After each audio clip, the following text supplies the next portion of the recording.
Hello everyone. In today's video, I'm going to show you how to calculate someone's age from their date of birth in Microsoft Excel. So let's get right into it.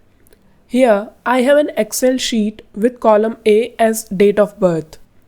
Next, in column B, next to each date of birth, we will calculate the age. Click on the first cell under the age column, which in our case is B2, and enter this formula.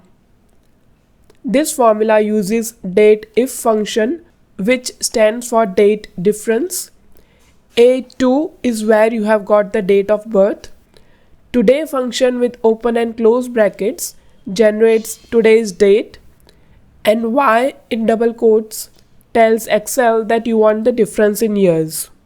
Once you have entered the formula in B2, simply drag the fill handle down through the column to copy the formula for other entries. And there you have it. You now know how to calculate age using date of birth in Excel. I hope you found this video helpful. If you did, please hit the like button and subscribe to the channel. If you have any questions or suggestions for topics you want me to cover, please drop a comment below.